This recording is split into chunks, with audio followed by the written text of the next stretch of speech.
Now let's go to some local lefties losing, and here are the climate cultists who think they are saving the world one blockade, one foolish protest at a time, and they've also started singing. One more. Stop in the name of life before we break apart. Stop in the name of life. This could be our last chance before it's over. This crap is killing us. Toss it over. This coal is killing us. Stop. Woo.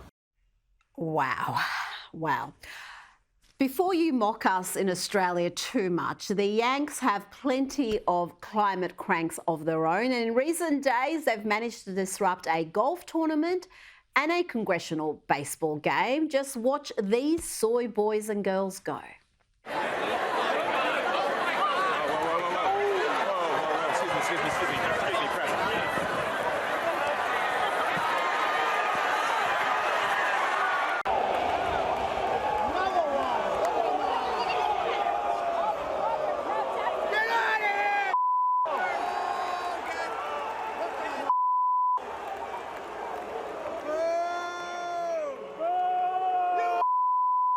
Now, the latest scare campaign they're running against Trump is to have a bunch of activist economists suggest Trump's presidency could be disastrous for the US economy and the world.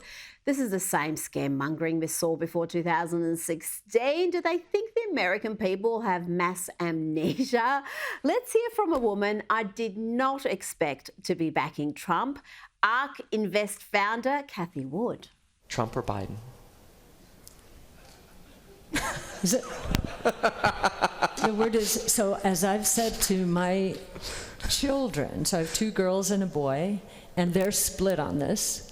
As I've said to them, look, I am going to vote for the person who's going to do the best job for our economy. I am a voter when it comes to economics, and on that basis, Trump. I mean, So, Art Laffer describes the first 3 years of the Trump presidency as the best in U.S. economic history. Not the last one because of COVID, and I would agree. Wow. And I went through Reaganomics too. The first 3 years of the Trump economy were the best in US history. That was the quote there. Interesting. Also interesting is the realisation from many on the left, including Trump-deranged media types like Bill Maher, that the lawfare the Democrats have engaged in to convict Trump on nonsense charges has backfired. Here is Bill Maher with former New York Governor Andrew Cuomo, Democrat naturally, confirming what we've been saying all along. These charges would have never been manufactured if Trump wasn't running.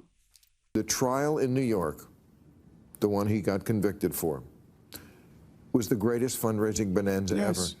He was lagging behind Biden, and now he's pulled quite a bit ahead. That trial was the greatest reason people had to send their checks for $5, $10, $25, whatever dollars to Donald Trump. So I was always with you on the one in New York, the hush money trial. I don't think they should have brought that one. It was just always going to look like a sex case, and people were always just going to look at it that way. So anyway. That case, the Attorney General's case in New York, frankly, should have never been brought. And if his name was not Donald Trump, and if he wasn't running for president, I'm the former AG in New York, I'm telling you that case would have never been brought.